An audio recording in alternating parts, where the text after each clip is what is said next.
मुल्ला अली का एक फैसला। हजरत उमर के दौर में एक दफ़ा दो औरतों ने एक ही जगह दो बच्चों को जन्म दिया, एक लड़की और एक लड़के को। उसके बाद दोनों औरतों का आपस में झगड़ा हो गया। झगड़ा इस बात पर था कि एक औरत कहती थी लड़का मेरा है और लड़की तुम्हारी है, दूसरी कहती थी नहीं, लड़का मेरा है और लड़की तुम्हारी। लोगों ने जब उनका झगड़ा देखा तो उन दोनों औरतों को हजरत उमर के पास ले गए और सारा किस्सा बताया और कहा आप इनमें ठीक फैसला करें। हजरत उमर ने कहा हजरत अली को बुलाया जाए, वही उनका ठीक फैसला कर सकते हैं।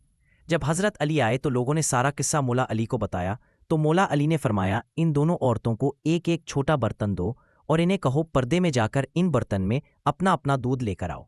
जब उन औरतों ने दूध लाकर दिया तो मौला अली ने फरमाया कि एक मीज़ान लाया जाए। जब मीज़ान लाया गया तो मौला अली ने उस मीज़ान पर दोनों औरतों का दूध रखकर तोला तो एक का वज़न कम था, दूसरे का ज़्यादा। मौला अली ने फरमाया कि जिसके दूध का वज़न ज़्यादा है उसका लड़का है और जिसके दूध का वज़न कम है उसकी लड़की है। ये देखकर लोगों ने कहा